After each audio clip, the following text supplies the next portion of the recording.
Hello and welcome to CMO School. Today I'm going to be talking about how I got started as a fractional CMO.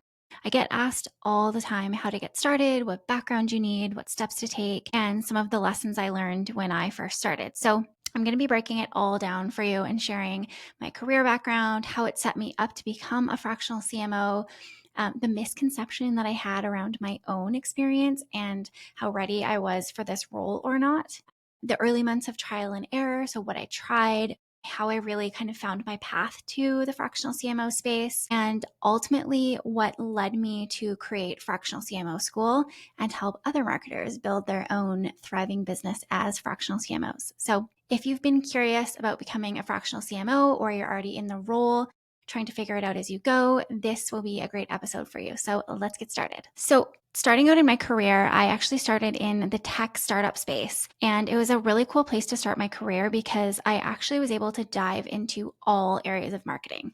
It was a really small marketing team. So I got to come in and learn graphic design, development, literally everything, social media, email, website stuff. I was getting this masterclass in marketing. I was fresh out of school and I went to university, so it was not very hands-on. It was a lot of memorizing definitions and doing reports and stuff. So this was just such a fast track to me getting experience across all areas of marketing. And I really loved that. And it kind of allowed me to see what I liked and didn't like and really where my strengths were. From there, I moved into the agency side. I worked at a website agency and did lots of different marketing campaigns for lots of different brands for a long period of time.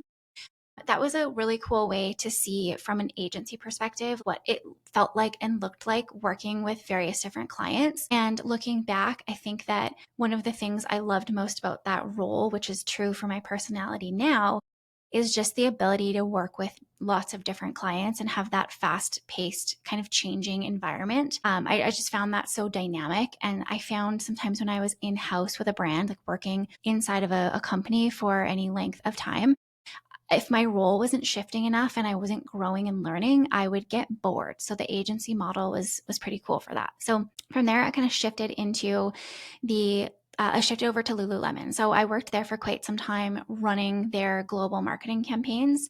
And I had massive teams, massive budgets. So it was really cool to compare and contrast that from working in the startup where our team was so tiny and scrappy. And we figured out a way to do, let's say, a rebrand or a big marketing campaign with such a tiny budget.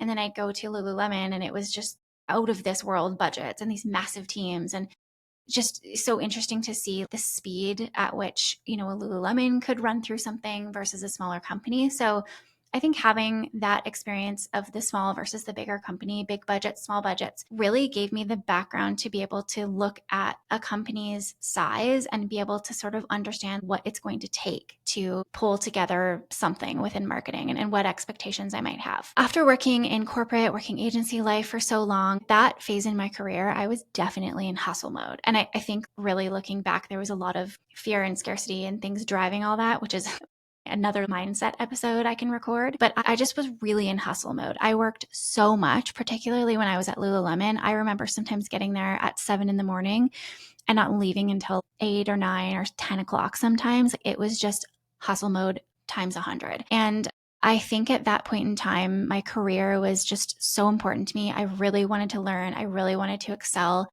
but I just didn't realize how much I was burning myself out. And I ended up leaving there. And actually, before I left, I had been struggling to get pregnant. And it was 1 week after I left Lululemon that I ended up getting pregnant with my daughter now, Blair. And I think like that was just such a shift for me of, wow, I didn't realize how much stress I was under. And I didn't realize how much I had been hustling. It was just the norm. It was what I was surrounded in. And that really was the culture of the company. And quite honestly, marketing and working in Vancouver at that time. And so I knew with my first daughter coming, I just felt some sort of a shift in me. I knew I didn't want to be at work all the time. I wanted something that was a little bit more flexible. Once I had her, I ended up actually having the opportunity to work for one of my now best friends, who was the CEO of a national charity organization. And I got to come in at the start of COVID, actually. And because it was COVID, they had just transitioned to working virtually. And she is also a mom. She had young kids, and a lot of the team had really young kids. So it was kind of my first experience with flexibility in a role and being able to kind of loosely make my own hours. We had meetings and things like that, but there was lots of flexibility around, if there was a doctor's appointment for my daughter or something like that. So I got this kind of peek into, I'll say, the other side of business and working and what it actually could feel like.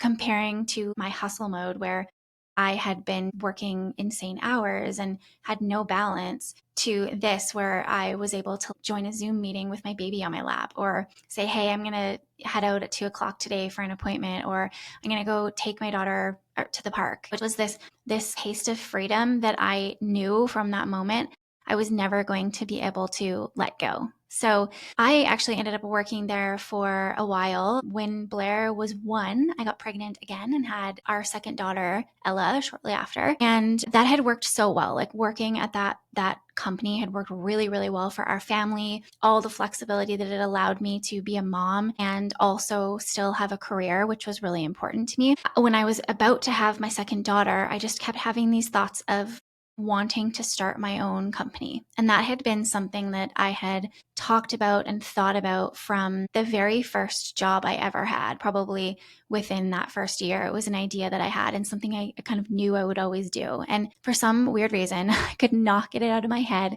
that now was the time. So I was about to have baby number 2. We had a, almost 2-year-old as well. And for whatever reason, my brain was like, Jess, this is the right time to start your own business, to go out on your own and explore what this could look like. So right before having her, I created my own website and just decided, like, I might do this. I don't know what this is going to look like, but I might. So while I was on maternity leave with Ella, my second daughter, I kind of started like dipping my toe into the freelancing space a little bit, taking on some projects. And I remember thinking, I don't know what I want to do. Really, if I'm going out on my own, I've always done a little bit of everything in marketing. And I think I also at that point in time had some insecurity around my experience and really what was my superpower. There was a saying at Lululemon that they would always ask you, what is the one thing in the world that you're best at the world at, and no one else is, kind of comparable to you. And I would always sit there and think, I don't know what that thing is. I felt like I needed to choose one area of marketing, like paid marketing or email marketing or something, and just like niche down and become a total expert, because I just couldn't see at that point in time what my thing was. What did I bring to the table that I was so good at? And the funny thing about our strengths sometimes is we cannot see them because we're too close to it. And the things that we're often good at, we just think everyone else is good at them. So this experimental phase of starting my own business and kind of trying out different things was actually the first step in me starting to realize and kind of uncover my unique strengths that led me to the fractional CMO space. So I started taking on a variety of projects, everything from branding to websites to marketing strategy to doing social media for clients. And I started to see some patterns in what I liked. So really what lit me up, what was the work that I would do and I would lose myself in, and time could fly and I'd be like, wow, I didn't even feel like I worked today. So what was that work? And I started to kind of take stock and inventory of that. And then I also started to kind of pay attention to, where did I feel I was having the most impact for people? Where did I feel like I was moving needles? I was really coming in and impacting their business and their marketing. And it really came down to the strategy, coming into a business and quickly being able to understand their business, their offers or services or products. So what are they selling? Their audience, who are they selling to? And then easily being able to look at their resources available to them, so their team, and just being able to say, okay, here's where you should be focusing based on the phase of your company, the size of your team. So I started to kind of recognize, okay, it's strategy and leadership, but I still felt a bit weird about it all. I felt like I was almost like cheating the system in a way. And I remember thinking, can I just do this? Is this a thing where I just come in and I'm someone's marketing leader? I don't know if someone would hire me for that. I had it in my head that nobody would pay for that. Everybody wanted someone to come in and do their marketing. And so after kind of back and forth and lots of thinking in my head, lots of conversations with family and friends, I ended up actually coming across the term fractional CMO And that was such an unlock for me. And I remember reading about it and learning about the role and thinking that is exactly what I want to do. It's what I've been doing and it's what I'm really, really good at. So I started to deep dive on that world, the fractional CMO space. And I asked everybody who would say yes, who was a fractional CMO. I asked them all for a virtual coffee, or can I ask you this question? Do you have something to share with me? And I really wanted to talk to people who had done it because I was coming from, yes, lots of experience, but all of my roles had been such a hybrid of strategy and execution.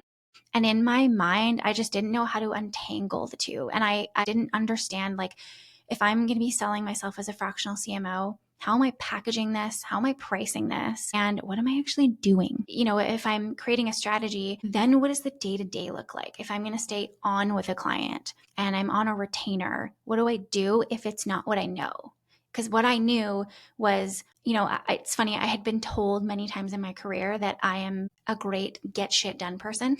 And it is a strength of mine. I can come in and if I've never done anything, I have no qualms in learning something new and diving in and just being like, let's figure this out. And so because of that, I had this tendency to jump in and fill gaps and find myself, it was great in certain parts of my career, but finding myself learning sales, learning this thing because we had a marketing gap on the team. And I just knew I didn't want to come in and have this slippery slope of suddenly I'm doing 50 things for this one client and I should just be in my CMO lane. So I was really in a place of let's learn, let's figure out. I'm a big believer too. If I want to do something and someone else has done it and figured it out, I will always pay or get in the right rooms to learn how they've done it so I can fast track my journey. So that was kind of my vibe, my mission. And I started to also look and see, okay, is there any courses? Is there any programs? Is there any one I can learn from in like a really deep way? Because after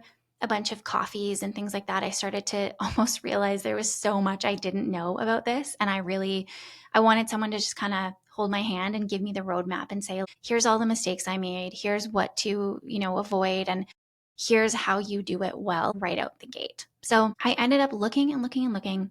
I found one program. I wasn't totally sure it was the right fit for me, but hopped on a sales call and I was interested. I don't know that I loved their sales approach, but there wasn't a lot of options. And it seemed really interesting to me. It seemed like it would probably tick a lot of the boxes of what I was looking for. So I ended up joining that program. And I will say a couple of things about it.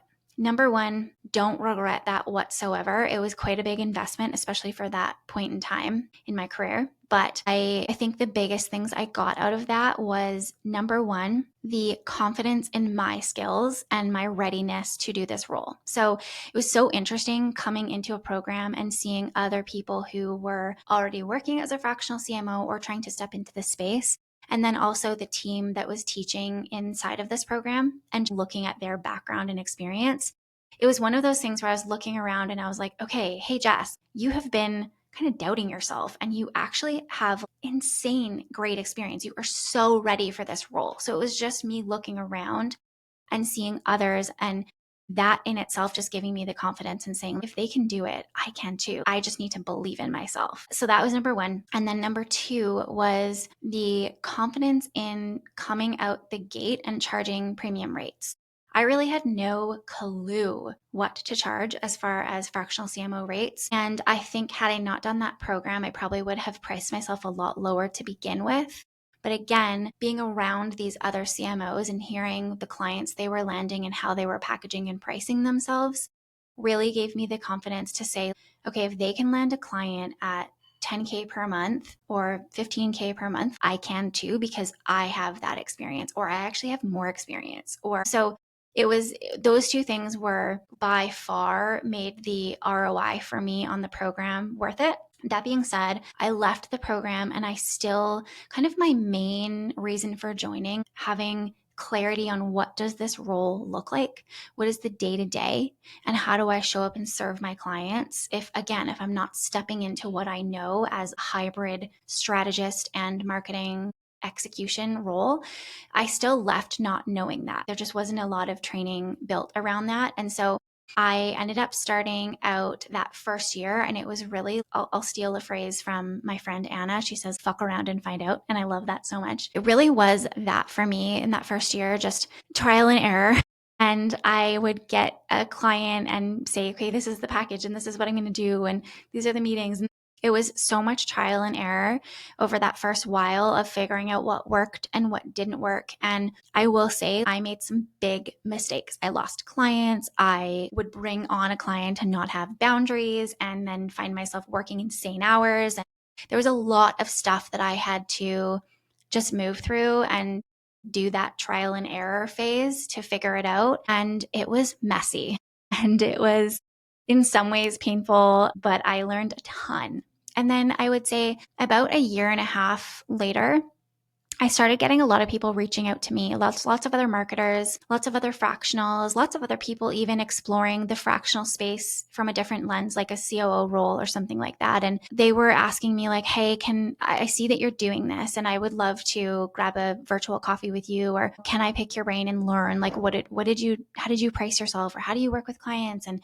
what do you think about this? And so for a while, probably like 6 months, maybe longer, I said yes to everybody.